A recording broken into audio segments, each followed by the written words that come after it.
Hello friends. तो कैसे हो आप सब। आई होप कि आप सब ठीक होंगे। और आज के वीडियो में हम चर्चा करने वाले हैं बहुत ही मोस्ट इम्पोर्टेंट वैकेंसी के बारे में, जो कि उत्तर प्रदेश विद्युत विभाग की ओर से जो है इन्होंने हाल ही में जो इस वैकेंसी का नोटिफिकेशन जो है ऑफिशियल नोटिफिकेशन जो है जारी कर दिया है। और इस वैकेंसी के बारे में हम विस्तार से चर्चा करेंगे और आगे देखेंगे कि इस वैकेंसी में जो है क्या क्या जो फर्स्ट डेट और लास्ट डेट रहने वाली है, और आगे जो है इसमें एज लिमिट का क्राइटेरिया और जो इसमें अलग अलग पोस्टें हैं उस पर जो है एजुकेशन का क्राइटेरिया इन्होंने क्या रखा है उस पर हम डिस्कस करेंगे। तो चलिए बिना किसी देरी के हम आगे बढ़ते हैं और इस वैकेंसी के बारे में चर्चा करते हैं। तो जैसे कि आप देख पा रहे हो कि इसमें जो एप्लीकेशन स्टार्ट डेट है, यानी कि आपका जो ऑनलाइन फॉर्म फिल करने का जो टाइम है वो 18 जनवरी से 8 फरवरी तक जो है ये के बीच में रहेगा। और यानी कि 18 से 8 के बीच में आपको जो ऑनलाइन आवेदन कर देना है। और साथ ही इसके जो एग्ज़ाम डेट की बात करें तो वो एग्ज़ाम डेट अभी तक का एग्ज़ाम डेट का कोई नोटिफिकेशन नहीं है। तो जब भी आएगी तो हम आपको ज़रूर नोटिफाई करेंगे। तो आगे चल के हम बात कर लेते हैं इसकी जो एप्लीकेशन फ़ीस है वो क्या रहने वाली है, यानी कि जो एग्जामिनेशन फ़ीस है तो वो है जनरल ओबीसी और ईडब्ल्यूएस के लिए है 1180 रुपये, और SC ST के लिए है 826 रुपये, और विकलांग जो अभ्यर्थी है उनके लिए मात्र 12 रुपये जो है रहने वाली है। और ये जो फीस है ये आपको ऑनलाइन मोड से पे करनी है। और जैसे अगर हम बात करते हैं एज लिमिट के बारे में, तो एज लिमिट का क्राइटेरिया इन्होंने जो है मिनिमम 18 ईयर्स जूनियर इंजीनियर और लैब असिस्टेंट की जो पोस्ट पे जो क्वालिफाई कर रहे हैं उनके लिए रखी है। ध्यान रहे कि एज जो है वो 1 जनवरी 2022 तक जो ये काउंट करेंगे, यानी कि 1 जनवरी 2022 तक आपकी जो एज है 18 ईयर्स होनी चाहिए। और जहाँ तक हम बात करें अकाउंट असिस्टेंट अकाउंटेंट और केमिस्ट की जो पोस्ट के लिए जो एज लिमिट का क्राइटेरिया है वो मिनिमम 21 ईयर्स होनी चाहिए। और साथ ही इसमें देखा जाए तो ये सभी पोस्टों के लिए जो मैक्सिमम जो एज है वो 40 ईयर्स होनी चाहिए।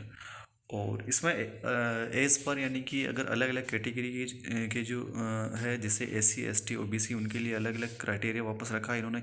इस एज में जो है इन्होंने छूट प्रदान की है।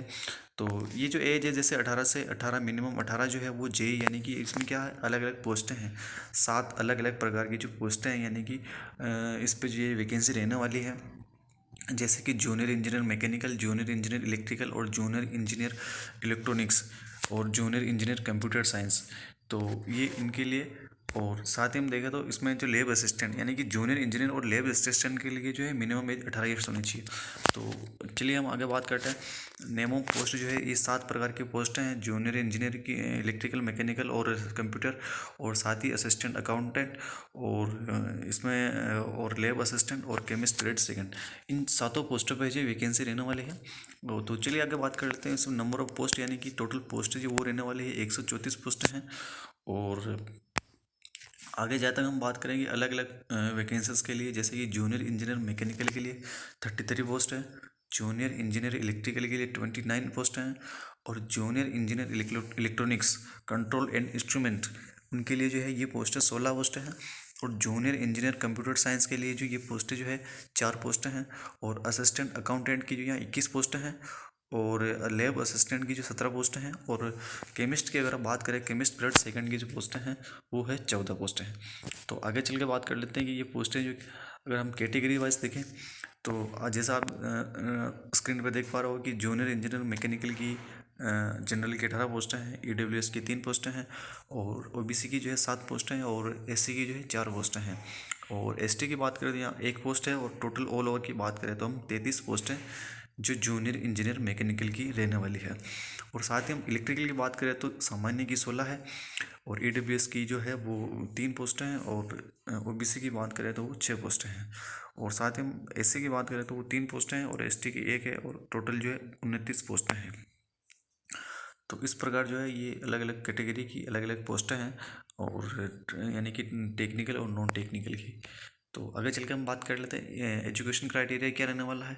यानी कि इसमें जो जूनियर इंजीनियर मैकेनिकल इलेक्ट्रिकल और इलेक्ट्रॉनिक्स और साथ ही कंप्यूटर साइंस तो उनके लिए जो है ये क्राइटेरिया रहने वाला है, यानी कि रिलेटेड ट्रेड में आपका जो है 3 ईयर का डिप्लोमा यानी कि इंजीनियरिंग डिप्लोमा जो है वो होना चाहिए। रिलेटेड ट्रेड, यानी कि मैकेनिकल, इलेक्ट्रिकल, इलेक्ट्रॉनिक्स और कंप्यूटर साइंस इनमें। तो जैसे कि आप जैसे इलेक्ट्रिकल से क्वालिफाई करना चाह रहे हो तो इलेक्ट्रिकल में आपका जो है 3 ईयर का डिप्लोमा होना चाहिए। अगर मैकेनिकल से फॉर्म फिलअप करना चाहते हो तो मैकेनिकल में आपका 3 ईयर का जो है डिप्लोमा होना चाहिए। या एक्सपीरियंस का ऐसा कुछ भी नहीं बोला, तो मतलब आपका डिप्लोमा होना कंपलसरी है। चलिए आगे की पोस्टों के लिए हम बात कर लेते हैं कि उनके लिए जो क्या क्या एजुकेशन क्राइटेरिया है। तो जैसे असिस्टेंट अकाउंटेंट की बात करें तो उसमें जो आपकी जो है बैचलर डिग्री यानी कि ग्रेजुएशन आपका कॉमर्स से होना आवश्यक है। ये भारत के किसी भी मान्यता प्राप्त विश्वविद्यालय से या होना चाहिए। और आगे चल के हम बात कर लेते हैं केमिस्ट ग्रेड सेकंड की जो बात करें तो इसमें जो है आपके एमएससी यानी कि मास्टर डिग्री होनी चाहिए केमिस्ट्री के अंदर। यानी कि आपने जो ग्रेजुएशन के बाद अगर मास्टर डिग्री जो कर रखी है, अगर जो एमएससी जो कर रखी है वो केमिस्ट्री में होनी चाहिए।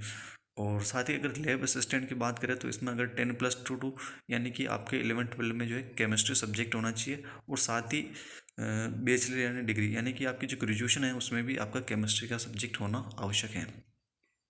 तो ये तो रही इनकी एजुकेशन क्राइटेरिया की बात।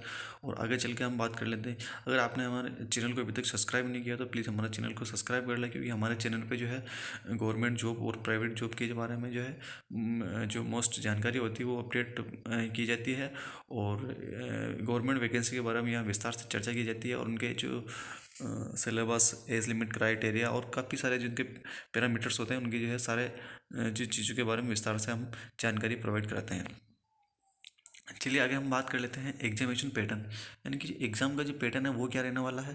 तो जहाँ तक हम एग्ज़ाम पैटर्न की बात करें तो वो सीबीटी बेस होगा, यानी कि कंप्यूटर बेस आपका जो है पेपर होगा।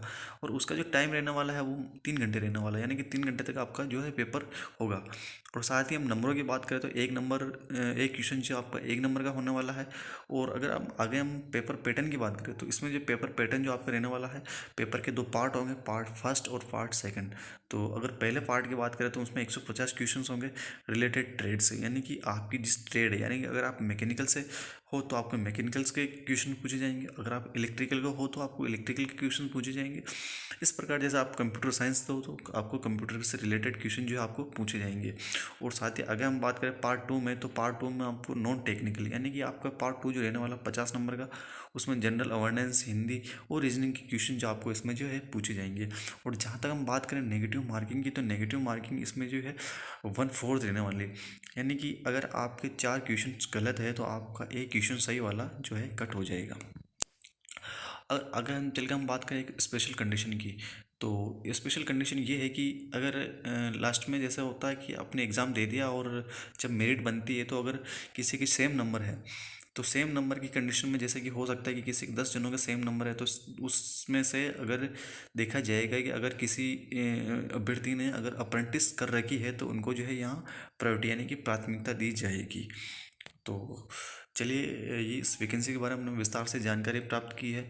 और आगे की वीडियो हम बात करेंगे इसके जो सिलेबस क्या रहने वाला है और किस कैटेगरी यानी किस ट्रेड में कौन से क्वेश्चन पूछे जाएंगे उसके बारे में हम विस्तार से चर्चा करेंगे। और अगर इसकी ऑफिशियल नोटिफिकेशन आप अपने पास पाना चाहते हो तो आज ही आपकी मेल आईडी हमें कमेंट करें, और तो हम आपको इसका जो ऑफिशियल नोटिफिकेशन है वो मेल के थ्रू आपको मेल कर देंगे। और तब तक के लिए धन्यवाद। अगर आपने हमारे चैनल को सब्सक्राइब नहीं किया तो प्लीज़ सब्सक्राइब कर लें, ताकि हमारे जो हम जो नए नए अपडेट देते हैं वो आपको जल्दी से ही मिल जाए। Thank you friends.